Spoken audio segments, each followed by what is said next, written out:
want to talk to you about today is, particularly a few years ago, it used to be a thing that everyone thought they could just make videos, put them onto YouTube and make a load of money.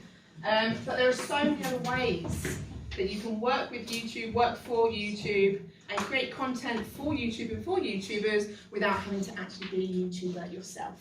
So my name is McManus. I am the CEO and founder of a marketing agency called AM Marketing.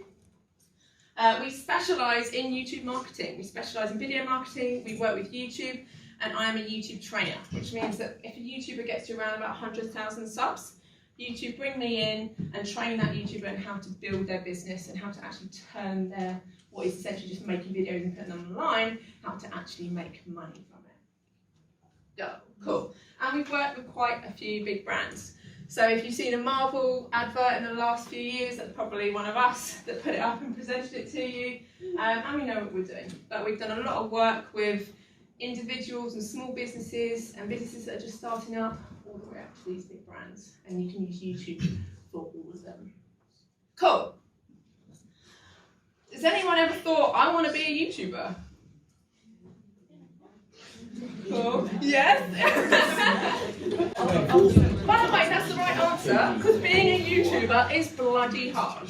Okay? It's really, really difficult. Even the top 3% of YouTubers only make around about $16,000 a year. And that's people that have, even if you have 1 million people watch your video, you'll make about $3,000 from that. Which isn't a lot, right? That's not a lot. That means you have to be constantly making content, constantly thinking of the next best thing, constantly putting it out, having stuff go out every single week. It takes a lot of work, it takes a lot of hours, it's very, very stressful. But there are so many other ways that you can be part of YouTube and be part of working with video and working with this industry without actually being the person in front of the screen. That's a look. That's the look. So the first thing is to work for YouTube. YouTube is obviously part of Google. They hire 90,000 people around the world. This number is only going to grow. And in fact, a lot of if any of you are going to start going into the digital industry, going into the video marketing industry, a lot of the jobs that you guys will have and your careers don't actually exist yet. So it's really, really difficult for your teachers and your parents and even me standing in front of you here to say, go into this career or go and have this job, because a lot of the jobs that you'll have don't actually exist. When I went to university, Facebook didn't exist. I had my first Facebook account in 2006. That was my first year of uni. So I went through my whole school life with no social media, and now I do it for a living. So when you guys come to pick your A-levels and you come to pick universities, don't be scared and don't be fearful of the fact that you don't know what you want to do, because what you end up doing might not actually exist. Okay, so the first thing is work for YouTube. YouTube employ 5,000 people worldwide. Google employ 90,000. It does not matter. You could be an accountant for YouTube if you want to be an accountant. You could be a lawyer. Hell, you could be a cleaner if you want to. Every single job that you can possibly think of, whether it is a doctor, whether it is HR, whether it is working in PR, every single one of those jobs exists within YouTube and within Google. So no matter what you want to do with your lives, if you want to be part of YouTube and you want to be part of that movement and part of the video industry, you can do that within that company. Second one, work for a competitor.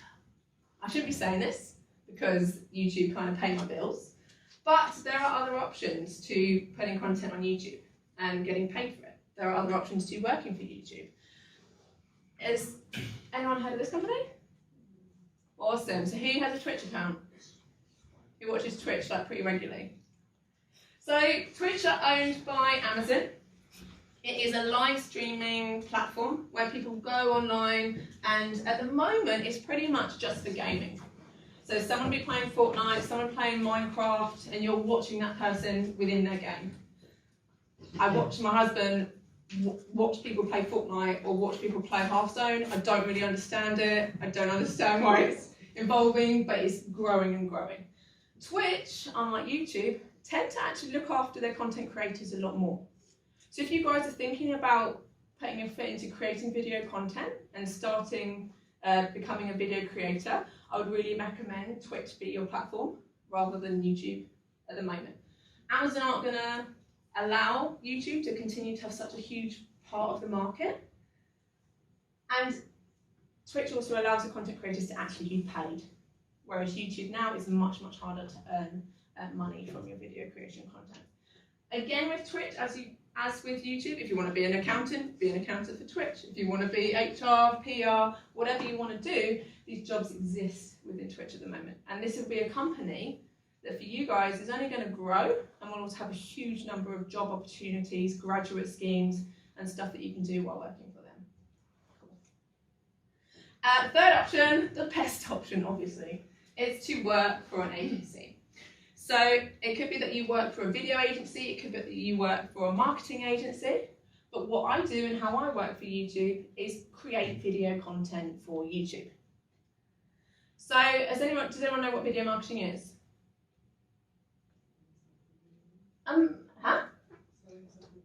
Selling stuff in videos is exactly what I do. So you know when you're on YouTube and you get those really super efficient ads that you love so much and they play before you are looking at a video. And they're not annoying at all and they're really relevant and you think, I'm so glad I've been presented with this content. Yes, exactly. That is what I do for a living. So, next on money. You're getting, this is an example of a YouTube ad. It's what we call a skippable. And it's what my company do in terms of what they create for the clients to place on YouTube. So this is a non-skippable advert. It means they're the really, really annoying ones. I don't do these. Don't blame me for these ones.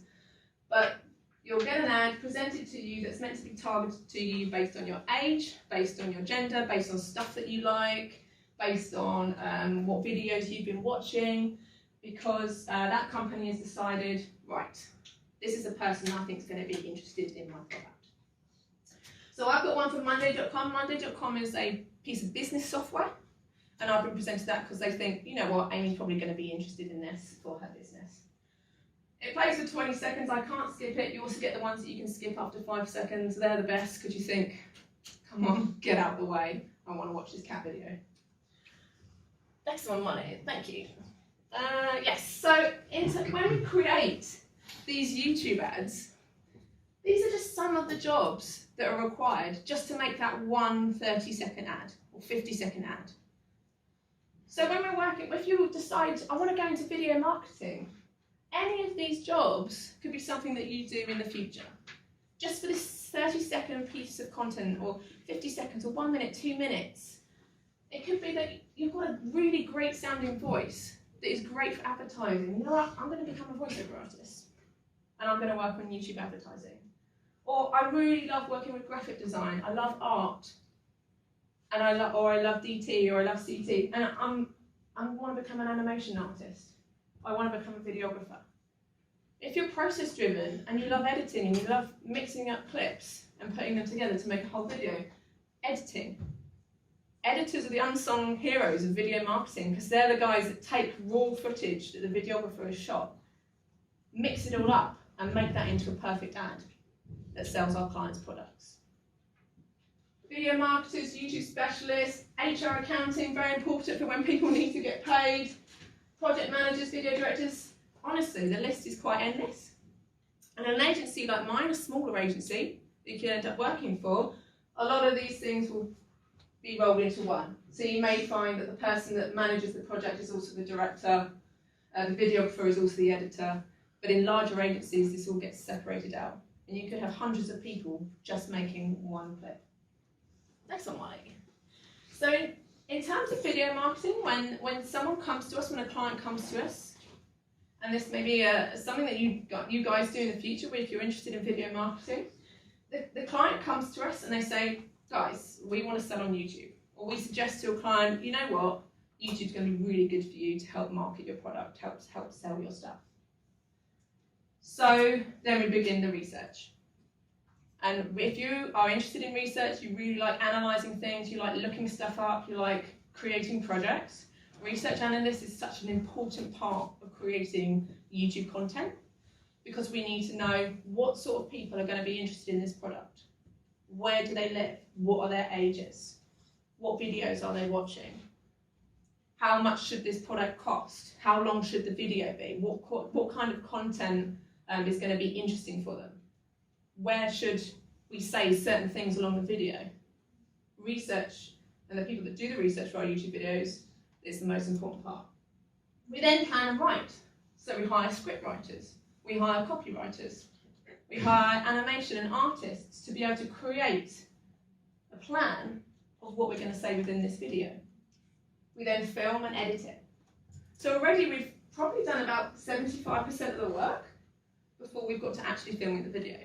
Creating a good video ad is like getting a really good spray tan, in the sense it's all about the preparation, it's all about if you're going to exfoliate, it's all about making sure you put your oil on your elbows for anyone that's had a spray tan. If you don't do that, you end up with a rubbish tan. Boys, I know you know. So in creating a YouTube ad, it's all about the prep. It's true. It's all about the prep, it's all about the investigative work, it's all about the research to make sure that by the time you film, you've got your plan there and you know what you're doing.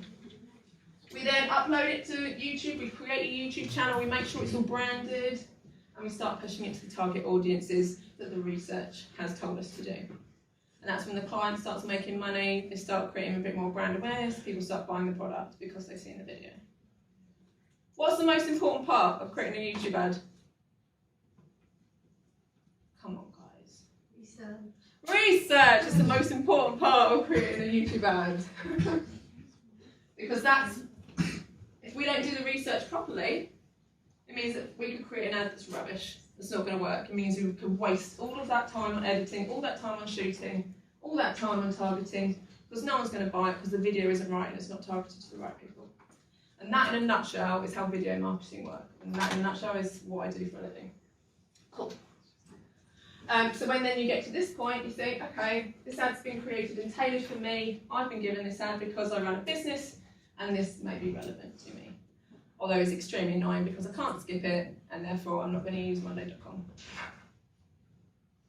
So I just want to show you guys an example of an amazing YouTube ad. And this is the sort of video that you can be part of creating. This is an American YouTube ad. It's my favourite YouTube ad of all time. It is an ad called by Kmart, and it's called Ship My Pants. And yeah, exactly. And it was created actually for the Super Bowl. And Super Bowl ads, Super Bowl placements, just for that 30-second placement, it costs millions and millions of dollars. But placing the same ad, 30-second ad on YouTube, resulted in 30% better results. It resulted in a huge uptake online and in store, and it resulted in hundreds of millions of social impressions. So that's people sharing it on Facebook because it's funny, sharing it on Twitter, Instagram, etc. So this 30-second ad that was just placed on YouTube did better than the best prime time slot on television, which shows you guys how important YouTube is and how, in terms of advertising, is better than TV now. Cool, let's go. Ship my pants. Right here? Ship my pants, you're kidding. You can ship your pants right here. You hear that? I can ship my pants for free. Wow, I just may ship my pants. Yeah, ship your pants. Billy, you can ship your pants too. I can't wait to ship my pants, Dad. I just shipped my pants and it's very convenient. Very convenient. I just shipped my drawers. I just shipped my nightie. I just shipped my bed. If you can't find what you're looking for in store, we'll find it at Kmart.com right now and ship it to you for free. So, how simple was that, right? Ship my pants. Really, really simple. Well, it appears simple, but the amount of people that would be needed for that process, the amount of writers, the amount of script writers, the amount of actors, the amount of videographers, lighting experts, sound experts, huge, hundreds of people that would be involved in making that 30-second clip that looks so simple. The reason that's one of my favourites is because any single person in this room could have had that idea. That's not big. That's not a big special thing, is it? Right? That if it is not in store, they'll ship it to store for free. That's something that most stores do. any single person in this room, no matter what age, no matter what background, no matter, like, anyone could have come up with that amazing idea that then went onto YouTube and created a huge millions and millions of dollars in profit for that business. And that's why video marketing is so amazing. The other option as well for you guys, if you don't want to work for YouTube and you don't want to create video content, is to work for the YouTubers themselves. You don't have to be the person in front of the camera. You can be, these guys have huge teams, and that's what some of us don't realise. Think that every single post they put out themselves. They don't, most top YouTubers, sort of like the top 0.1% that are making the big bucks, they don't edit their own content. Someone edits it for them. They don't create their own music. Someone does it for them. They certainly don't do their own tax returns. Someone does it for them. So if you want to work and be part of YouTube but not be in front of the camera, there are so many other options. And that's obviously something what I do as well, in training YouTubers into how to run their businesses, in telling them, okay, this is how you set up a business, in telling them this is how much you've got to pay in tax, this is how you do your branding, this is how you create your website. These guys need websites. Do you guys want to go into website design? They need branding designers, they need graphic designers. So there's loads and loads of hundreds of options other than being a YouTuber. Cool. So basically to sum up, you don't have to be a YouTuber to work in or for or with YouTube. And you don't need to be a YouTube creator to create YouTube content. Because you guys can have a huge impact on all the video marketing that goes on YouTube or on Twitch or any other platform without being the one in front of the camera.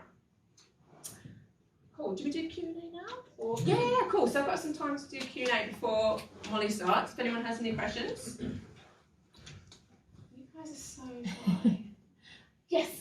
Kind of heard that the YouTube advertising, especially the automatic advertising, isn't very good. Have you had any issue or experience with that? The automatic advertising, sorry, say again? Yeah, I've heard that they have a system where like it distributes ads automatically, but it's kind of broken. Yes, it's completely broken. So you'll get the whole of the Google advertising network, which includes YouTube, they do have an automatic system.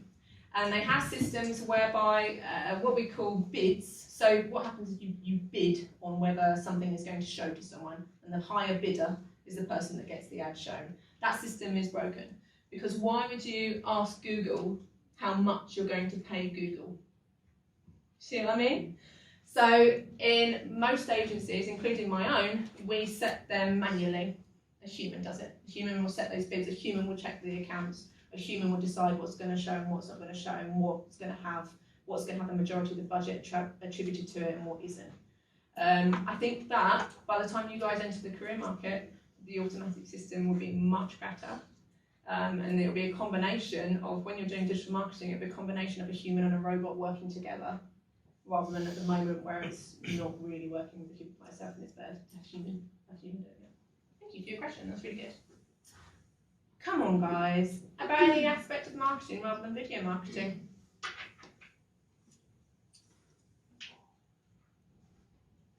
Oh, mate, I could not have. Yes.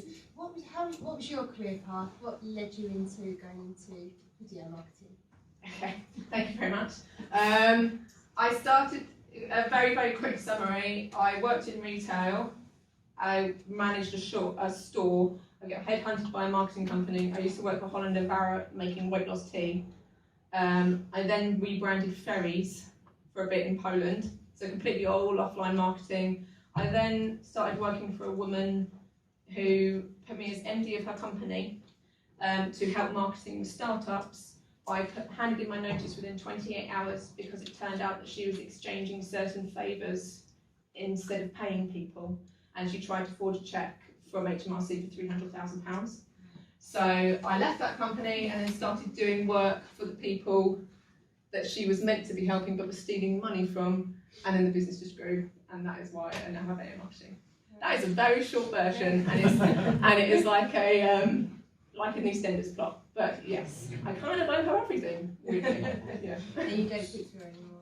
No, we don't speak. She actually turned out that she was a sociopath. And she was actually committed. Oh wow. Yeah, because she was. So that was like, ooh. You know, the kind that goes around murdering people. Yeah. So, swings and roundabouts. That may have any other questions? It can be related to the sociopath. No? Just wondering, how do you judge the success of the adverts? How do you work that out? This one's been successful. Oh, that's a really good question. So normally with video advertising, if you're going to make a video advert, you're going to work for an agency, your client will come to you and they'll say, how has this been successful? And the way that we judge it is how many people, there are lots of different metrics. So it can be how many people have viewed the ad, because the client is looking for brand awareness, they want people to see it. We judge how long, how much of the ad they viewed, whether they skipped after 5 seconds or whether they watched at the whole 30 seconds, and whether they clicked through to the website. Because normally when an ad comes up, you'll have clickable icons which will then take you through to the person's website, which you can then track the full journey of whether that video then made that person buy the product or look at the service or whatever the metric was that the client wanted. We can track people for well over a year. So it could be that someone watched a video ad at the beginning of the year and then they bought the product in December, and you would still attribute part of them buying that product to them watching the video at the beginning of the year. So it's all fully trackable so that you can know exactly whether the money spent is actually having a positive effect. Anyone else? Yes. How would you summarise your office environment? Like, what's it like to work in your job? We have a really relaxed office environment. For me, mental well-being is really, really important. So we only come into the office 3 times a week. Everyone that works at my agency, we work from home 2 days a week. We basically have the environment of if you work hard and you do your hours and you're doing your job, then fantastic. If you take the mick, then we're going to have a problem. But we go out for lunches and we don't have a uniform and everyone is looked after. So I'm a great believer that if you look after your staff and you look after your team, then they're going to look after your clients. And a lot of the digital industry, a lot of the media agency is coming around to that way of thinking, which is really, really good.